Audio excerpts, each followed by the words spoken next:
All right, let's rock and roll. We've got Genesis. We are in the 32nd chapter. We're going to wait for some folks to catch up on Facebook Live. You always got to get those Facebook Live ones in. This collar used to be tight. It's way too loose now. I need new clothes. All right, let's roll. Hi, Linda Kimmel. The Lord be with you. Oh. Cindy, good to see you. Cheryl, the Lord be with you as well. Hey, Thor, why don't you land yourself in your bed there, little guy? Willa Bose, Norman Davis, Virginia, and Kathy all here. That's rocking and rolling. I love that. I love that. Rock and roll. And some pain in my finger. I don't know if you know that I had multiple finger surgeries. Every now and again, fourth finger doesn't work. All right, let's share this a couple of times, and we will be cooking with gas. We got Jacob, and he's got to go home. He's been told by God to go home. He's reconciled with Laban, and they're at peace. Yes, I'm glad I could make it too, Erica. Hey, the Lord be with you. What's going on, Pupster? You want this? Oh, yes, you do. Oh, yeah. I should be here. We should have no interruptions in our time together now. No more virtual conference. Let me make 2 shares, and then we will be cooking with gas. There's one. What you need, buddy? That's not very polite for you to tap my arm. That's not the one we're looking for. Share to our page. Immanuel, Genesis 20. Genesis 32. All right, friends. Remember, this is a discussion. This is we're here together in this. Hi, Judy. How's it going? I do owe you the end of the story. Thank you. That's very, very good. I like that. I do owe you the end of the story. So we were sort of contemplating. We were contemplating how Jacob and his trickiness may not be sinful. Get in your bed. Good boy. So we were contemplating that. And I told you the story of me in the seminary in 2000, about ready to graduate, but I had to take a psych exam, and all the guys that were like me, who were liturgical or the like. Hi, Sue, Mom's here. I'm not sure I want to tell this story with my mama here, but so all the folks who were liturgical like me were getting extra time. They were getting overtime, CPE. And it was all centered around this psych test. And so the psych test results would come, and all my friends who, I ate lunch with and everything, who were liturgical like me, were getting these extra exams. And this was back when Kijnik was king. And so I went to my professor, and I'm like, what am I supposed to do? I mean, seriously. And he said, the gospel, in the freedom of the gospel, you can thwart the evil intention of men, whatever that evil intention may be. As we hear, Thor has managed to get a squeaky toy. So, and so I prayed about it. I thought about it. And I took the test. That's a squeak toy, Cindy. Yes. And I want to tell you that after the test, and I'm not going to say what I did on the test. I'm not going to tell you what I did on the test, but after the test, I was called into the, and they told us specifically, you cannot cheat on this test. People have tried to cheat on this test. And if you try to cheat on this test, we will know, and you will be punished. Um, so, because behind it is the idea that if you can, all these shrink tests are the same. If you can figure out, if you think of yourself a certain way, then you will project that onto the test. So if you believe that you have, or you're bipolar, you'll project that onto the test. If you believe that you're sane, you'll project that onto the test. So, in the true style of the Kobayashi Maru, that's all I'm going to say about that. I took the test, and 2 weeks later, I was called into the I'm not really sure what his title was, but I went into his office, and I was a young pup then, a little bit more sort of Jacoby, and set my feet right on his desk, and said, "Well, Doc, am I sane or not?" And he says, "You know, this really stunned me, George, but I think you're the most normal person at our seminary." And I said, "Why don't you tell me something I don't know?" And so we proceeded to have a conversation about how normal I was. So that you may know that your teacher, in the spirit of Jacob and Captain Kirk, Kobayashi Maru, and with the wisdom of Dr. Norman Nagel, that when people have all sorts of they don't have the best intentions, you can thwart them. I have been tested to be the most normal person in the class of Concordia Seminary, St. Louis, 2000.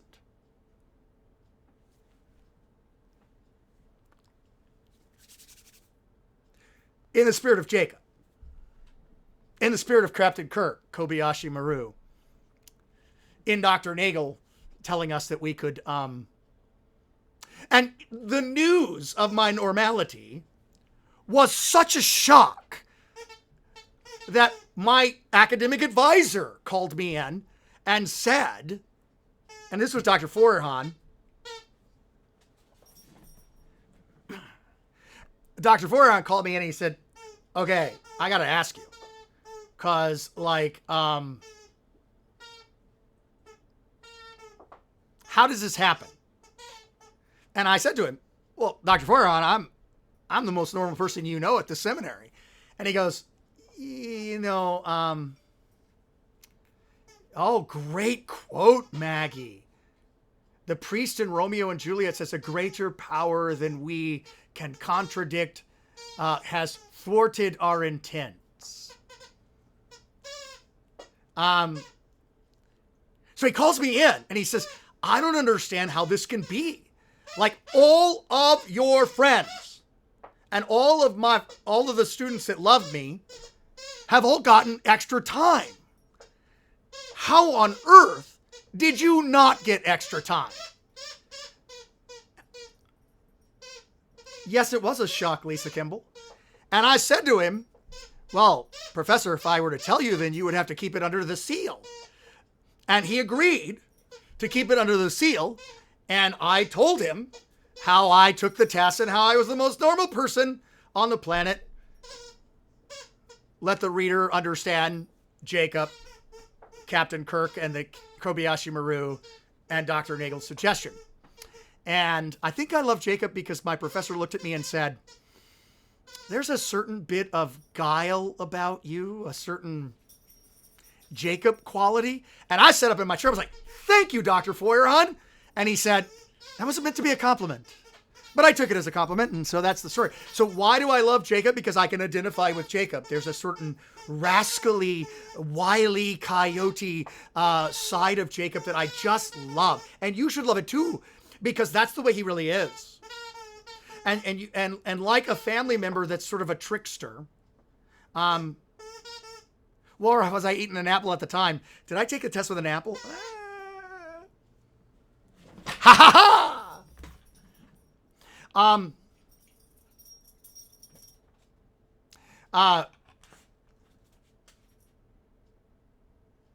So that you may Yes, I'm an Israelite in whom there is no guile. I am 6% Jew.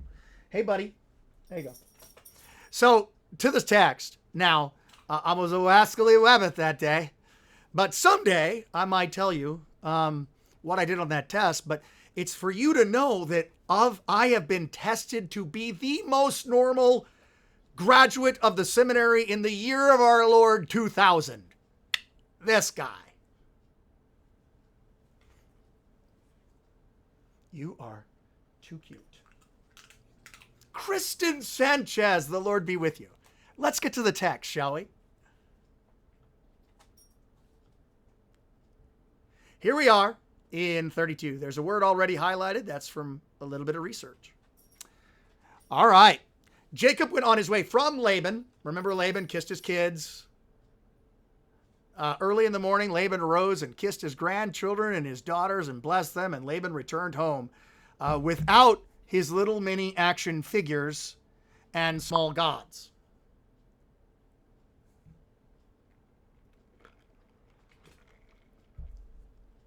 Thor's on the other side of the desk trying to figure out how he can get to his Screek toy. All right, so Jacob went on his way.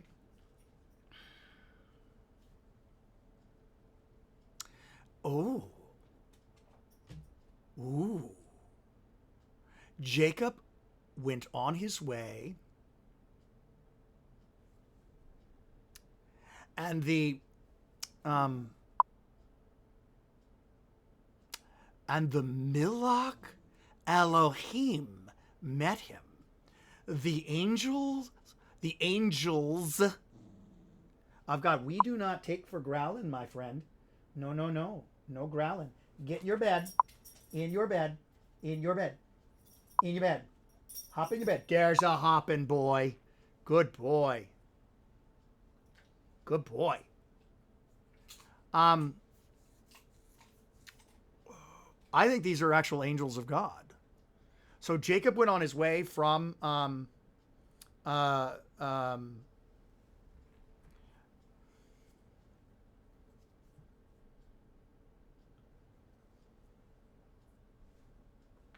oh, he missed the behind the back. It's not my fault. It was a perfect throw.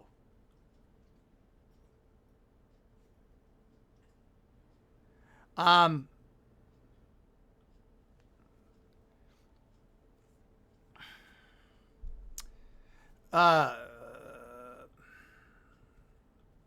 think the angels met him.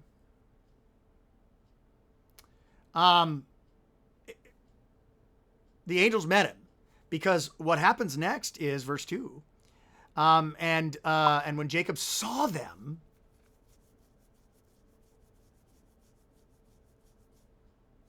he said, this is God's camp. This is literally the camp of God.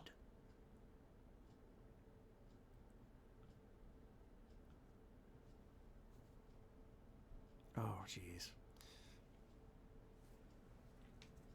Back in your bed.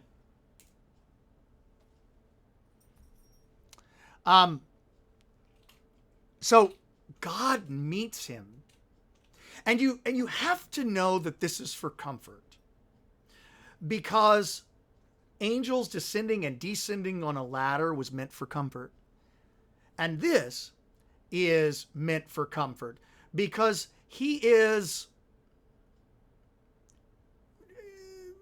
Jacob is more than a little apprehensive about his return to Canaan. Because who's waiting in Canaan? I'm going to let you answer. Who's waiting for him in Canaan? And you know Jacob, who skates out of town, whose base sort of trickeration is to skate out of town. Hey, buddy. Without warning, like a thief in the night, someone's waiting for him back in Canaan. And he's not really excited about seeing him. So he called the name of that place Mahanaim, which means it can mean two camps, or it can mean Esau's waiting for him, Maggie. Nicely done. Esau's waiting for him. Esau is waiting for him, and Esau ain't happy. You stole my birthright. You stole my blessing. Esau's waiting on him. So that's what's going on. And the angels show up, and they are great comfort to him. I think that's what this is about, that it's about comfort. Esau is giving comfort.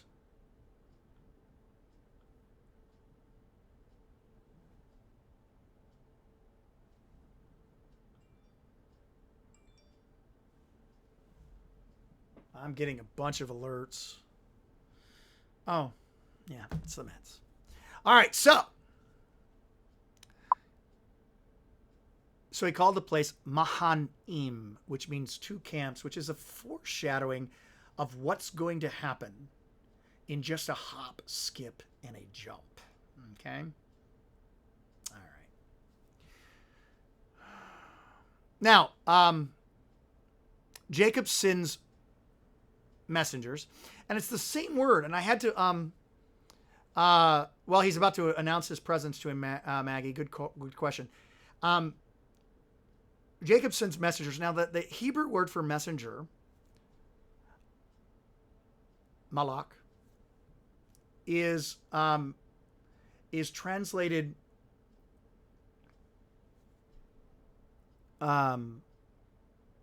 angelos in Greek, which is angel. So the angels show up, and then Jacob sent messengers. I don't think these are the same. He didn't send the angels. He sent messengers. You'll see a text note here in the ESV which says that he had sent, and they try to make that a perfect. The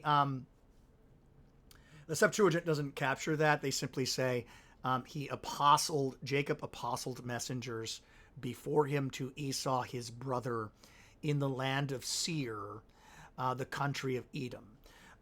Remember, Esau, Edom, they're the same person.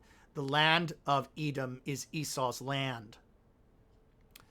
Instructing them, thus you shall say to my lord Esau, how very humble, my Adonai Esau, how very lower. And I want you to know, is Esau Jacob's Lord? And the answer is no. But when you have everything, when you have everything, when everything's yours, when you are the heir, when the blessing's yours, when the land is yours, when the promise is your kid, you can submit to someone else. You don't have to prove who you are when you have everything. This is so important. The Christian is free, Lord of all, and subject to none. The Christian is dutiful servant of all, subject to everyone. That's Luther. When you have everything, when you are Jacob, when you are a child of God, you can go and put yourself, you can lessen yourself, you can submit to others, because you have everything. It's that is so important to remember, that you don't have to prove who you are to anyone. You're a child of God. And like Esau, you can send the messenger ahead, said, you tell my lord Esau, you tell the guy who's in charge, even though I have the promise, I have the blessing, I have everything. You tell them in humility that I'm coming. Thus says your servant Jacob, I have sojourned with Laban and stayed until now. So he takes the lower part. And in a sense, Jacob is a type of Christ, only a failed one. Jacob has everything, but he gets it through trickeration. He gets it through shady means, the same way in which I was proclaimed the most normal person at the seminary.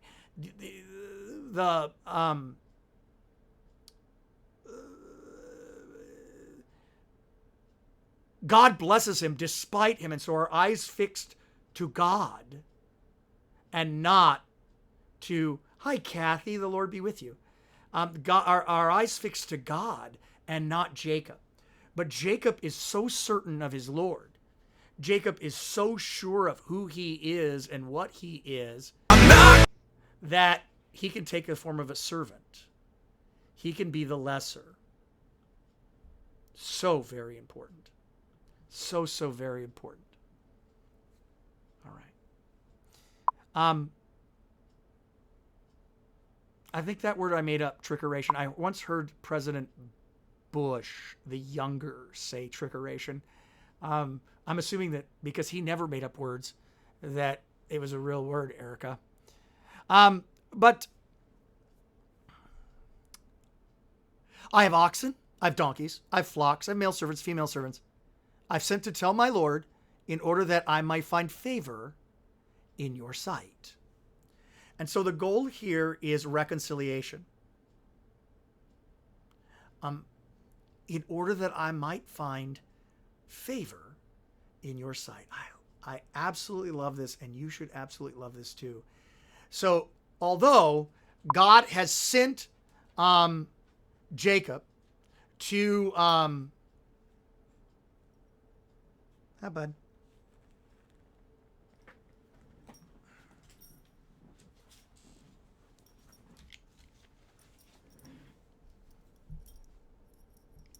Although God has sent Jacob back home, he still prepares to reconcile with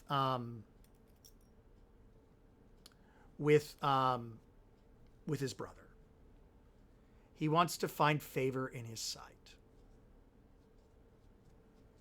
I have oxen, I have all these things, and I want to find favor in your sight.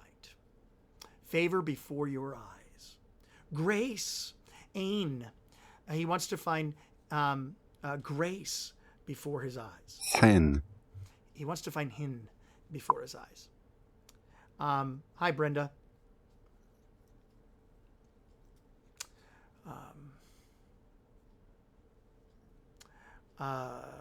Okay.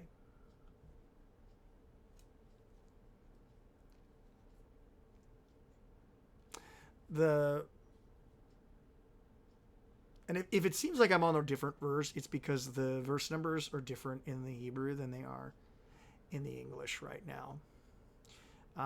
It started at the beginning of this chapter, and it has continued through this chapter. So if it looks like I'm reading verse 7 in the Hebrew, it's because I'm reading verse 7 in the Hebrew while you're reading verse 6.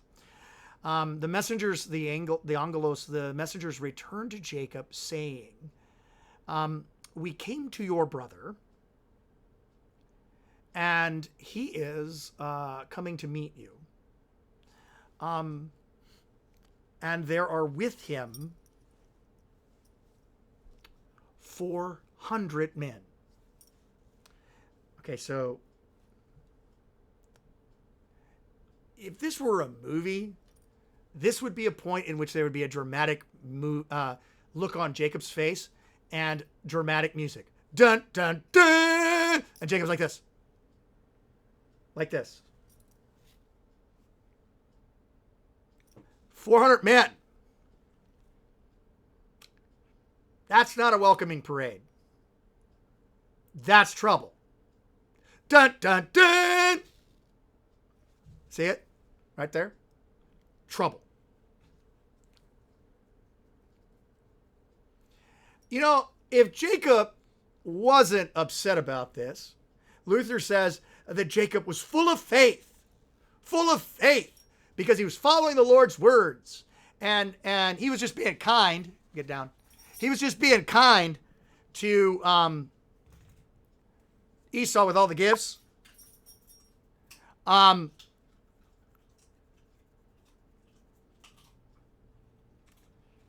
Until the 400 men.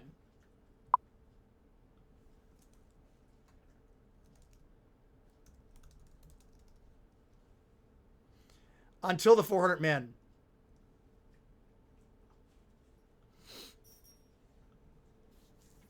The 400 men is a small army.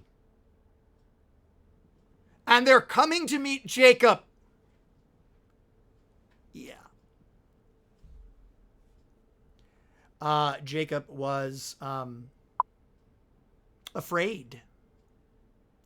He was afraid, greatly afraid, forcefully afraid, mightily afraid, and he was also distressed. And so he divided. This is going to shock you, but he divides the flocks and the herds and the there's Erica's favorite word, the camels into two camps. And his thought process is,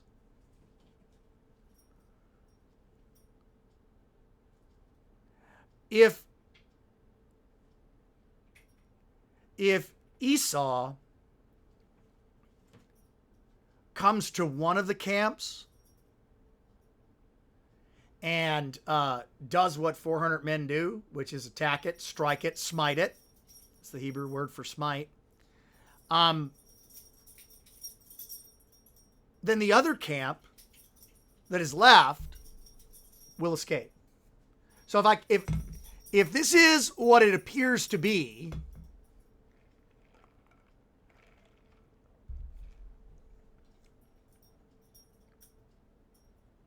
he's got another squeak toy, although he can't make it squeak. But it's not for lack of trying. And if you can hear the bells and the ringing, that's his. As he runs back and forth, shaking the toy vigorously in order to try to make it squeak. And Jacob said, he prays.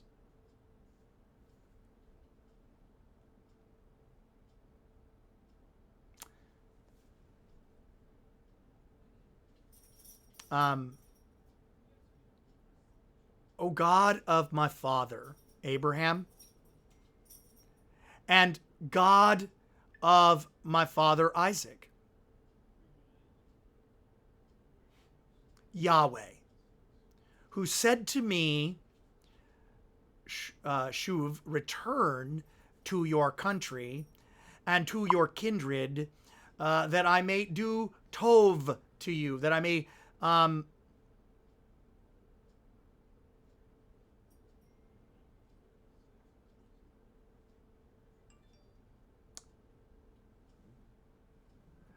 might do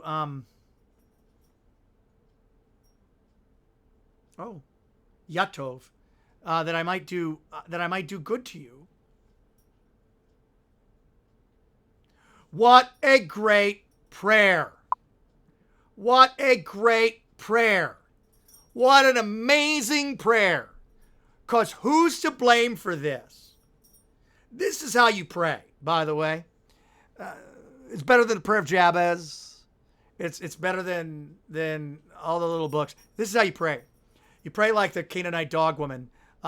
Crumbs, yes, Lord, but the crumbs get the dogs get the dogs, yes, Lord, but the dogs get the crumbs.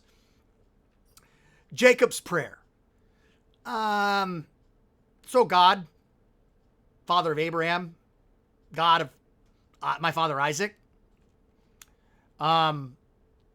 you told me to come here. That's your word. It's your word. That's why this is happening. It's your word.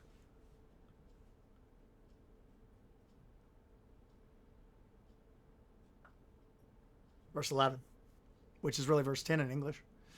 I am not worthy. We're not worthy. We're not worthy. We're scum. I'm not worthy of the least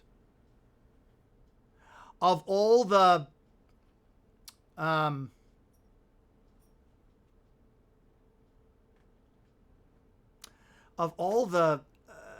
faithfulness which you make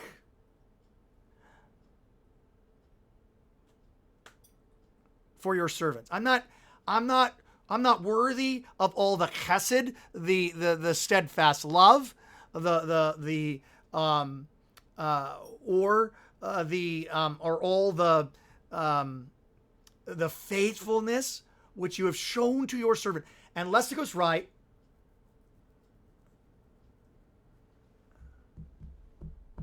Oh, Lestico, the 3-year Ordo Lectionum Missae, the Roman lectionary, the 3-year series, has the Canaanite dog woman.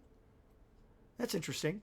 I stumbled on that backwards because that is supposed to be Reminiscare, the second Sunday in Lent.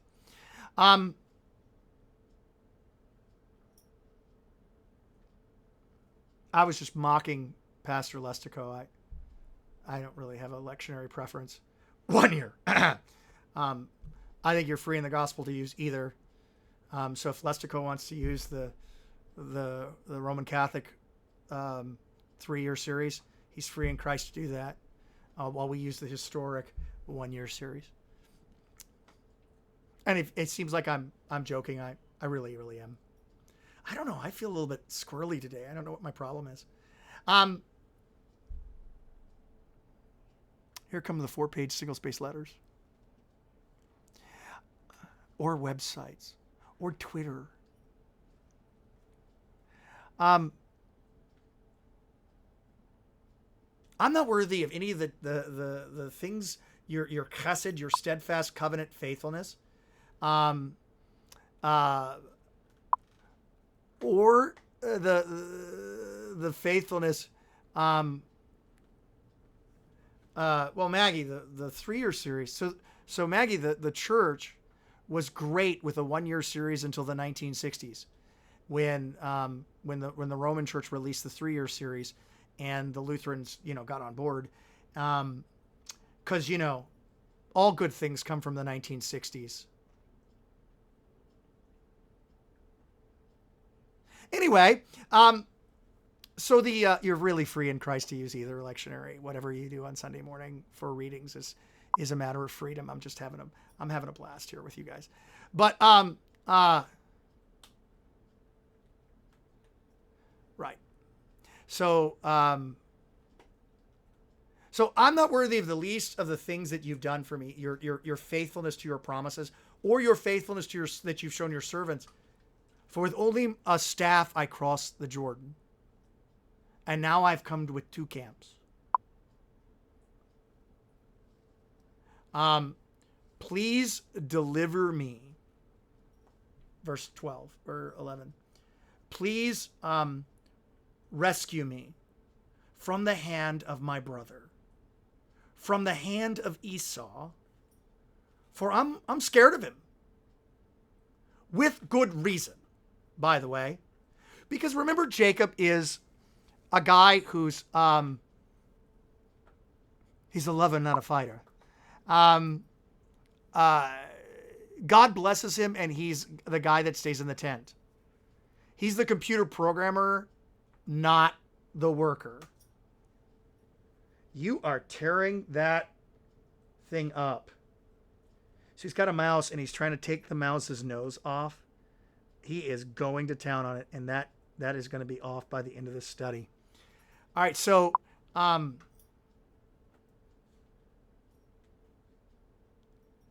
notice the prayer is so wonderful, though. I don't want you to miss this, so let me finish the prayer first. Please deliver me from the hand of my brother, the hand of Esau. I'm afraid of him, that he may come and he may attack me and the mothers with children. There's always good to throw a little ad misericordiam into a prayer, because that helps. God, not the children. But you said, oh, I love it. But you said, look, I'm here because you said, I will surely do good to you. There's that double form again. I will do good to you. And I will make your seed as the sands of the sea, which cannot be numbered for their multitude. So you got me into this You better surely get me out of it, Lord. I love this prayer. You should love this prayer because this is the way you should pray. So often we think that prayers need to be filled with very pious words, very pious phrases. Like we can't pray about something that is too important to us, that's too small. But what the best prayers are the prayers that lock God down to his words and his promises. And you want to learn how to pray? Learn from Jacob. I guess somebody could write a book, The Prayer of Jacob. It's probably already been written by an evangelical. But the point here is look, I'm here because you said for me to be here. You told me to be here. You promised. And I've trusted you, even though I'm not worthy of all the stuff that you've done for me, all the faithfulness that you've done for me. Look, I went and I went over with a staff and can I have it? Hey, buddy, you want a treat? This is what's left of the squeaker. In this dead mouse. He killed it. You brought me here, and you better well get me out of it because I'm afraid. I love it. And he confesses his fear. He confesses what's going on. Don't think that you have to manipulate God. There is a little bit of my children, my mothers, the children, the women, but don't think that you have to manipulate God. I don't think that Jacob's doing that. I think Jacob's just telling him how it is. I used to think, I was petrified when I first became a Lutheran, that, now the only work I have to do is faith. So now I have to convince God that I believe enough for him to believe that I believe enough to be saved. I need to take Thor for a walk, but it's been a long day.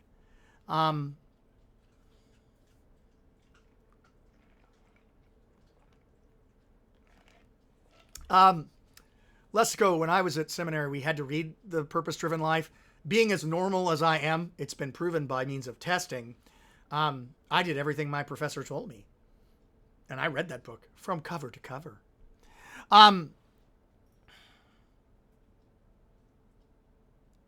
But you said, I will surely do you good and make your offspring as numerous as the sand of the sea, which cannot be numbered for their multitude.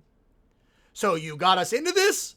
I'm going to need you to get us out of this, Lord. And you're the God that does it because you keep your promises. I love this prayer. You should love this prayer too.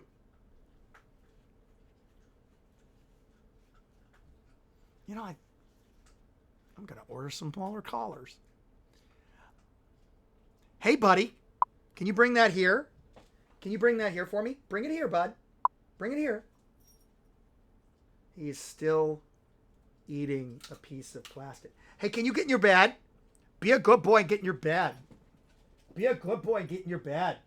Yes, we cannot have you eating plastic because that causes all sorts of trouble when it comes out.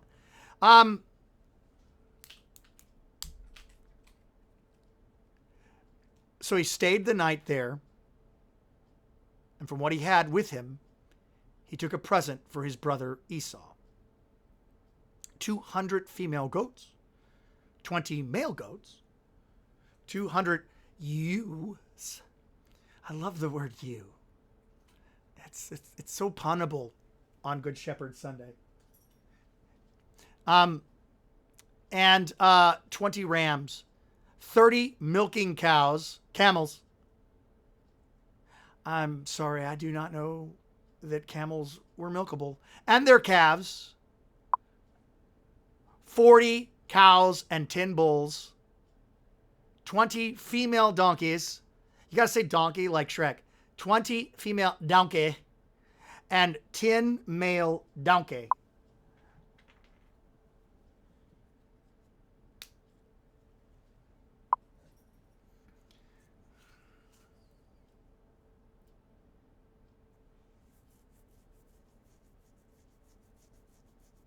I do not know whether they were the smeared or striped ones that no one would want. I'm assuming they would not be. You missed.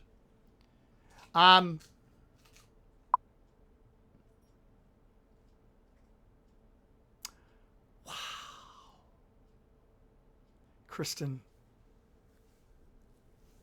referenced Meet the Parents. I can't believe that.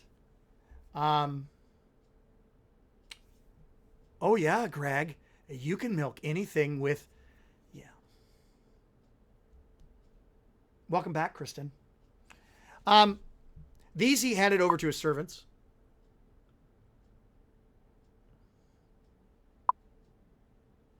These he handed over to his servants. He drove by every drove by itself and said to his servants, "Pass ahead of me," and put a space between, and drove and drove. So what Jacob does is he sends a bunch of gifts, and each gift is separated by a respite. So, it's like the camels, the milking camels, the sheep, the goats, whatever else. One with a respite, then another with a respite, and then another. Respite is the word that Luther uses to translate this. There's a space between them. And then you shall say, they belong. When my brother Esau meets you and asks you, to whom does he belong? Where are you going? And whose are these ahead of you? Then you shall say, they belong to your servant Jacob. They are a present sent to my lord Esau, and moreover, he is behind us. So hopefully the plan here is that all of these different gifts will soothe the savage beastie, hairy dude, Esau.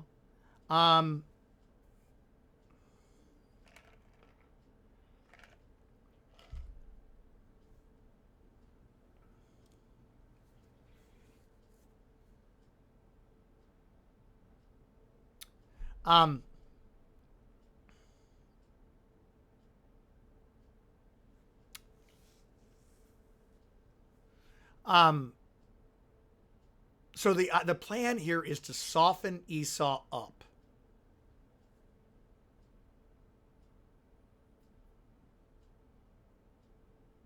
They belong to my your servant Jacob.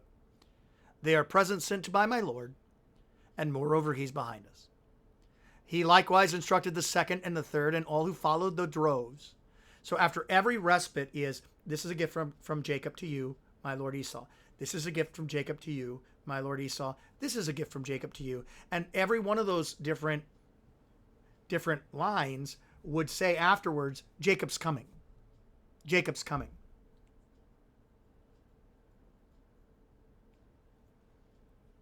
Verse 20, which is actually 21.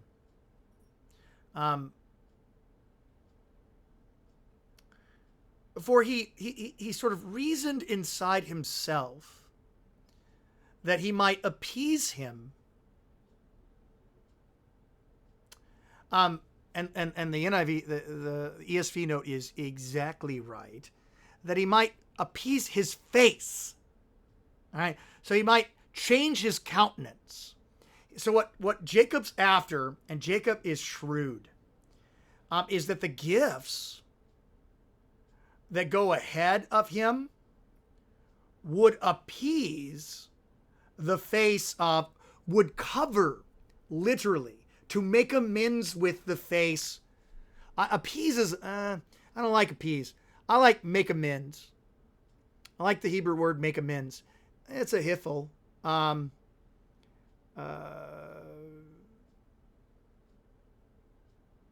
were going to cover his sin. And afterwards I shall see his face, and maybe he will lift his face. So this is a Hebrewism, again, another Hebrewism. There are two of them here. He will lift my face. So the Lord bless you and keep you. The Lord make his face shine upon you and be gracious unto you. The Lord look upon you with favor and give you peace. The the idea is that we will somehow, that God will bless us and he will lift up his face and it'll be smiling. And so here, the gifts are meant to soothe the face of Esau, that when Jacob finally comes, Jacob's face will be lifted up. So the present passed on ahead of him, and he stayed the night in the camp. Jacob's behind, but Jacob's spending the night in the camp. Now, tomorrow we will have Jacob wrestling with God, but we have the context of it now. That Jacob is very troubled. He is already wrestling with God. He's holding God to his promises. He's faithful. He is trusting God that he is blessed, and that through him has come the seed, and that God's going to keep his promise. But he's very, very afraid. 400 men, as Sandra so wonderfully put, winter is coming, or the furry dude is coming. If some folks like to call Trump the evil orange dude, Esau is the original. He is the OG evil orange dude. So the evil orange dude with an army is coming, and we don't know his intentions. It's been 20 years since you looked at me. It's 20 years ago. So whatever's going to happen is going to go down tomorrow, and Jacob is spending the night with his fam, wrestling with God. And how that's going to go, we'll have tomorrow. Before I let you go, remember to go to store.higherthings.org. They're the sponsors of this Bible class. Make sure that you get some of the brand spanking new Higher Things merch. You want to get this stuff. It is amazing. Amazing. Amazing.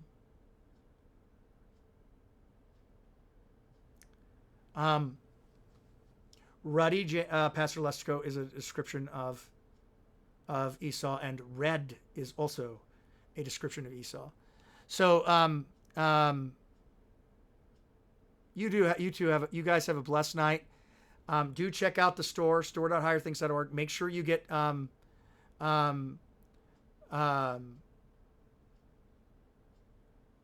make sure that you get some merchandise. Make sure you support the Bible study work that's going on here. It's not easy being green. It's not easy putting on a daily Bible study, but Higher Things is doing it. I'm doing it for my people, and they're distributing it, so we want to make sure we support them.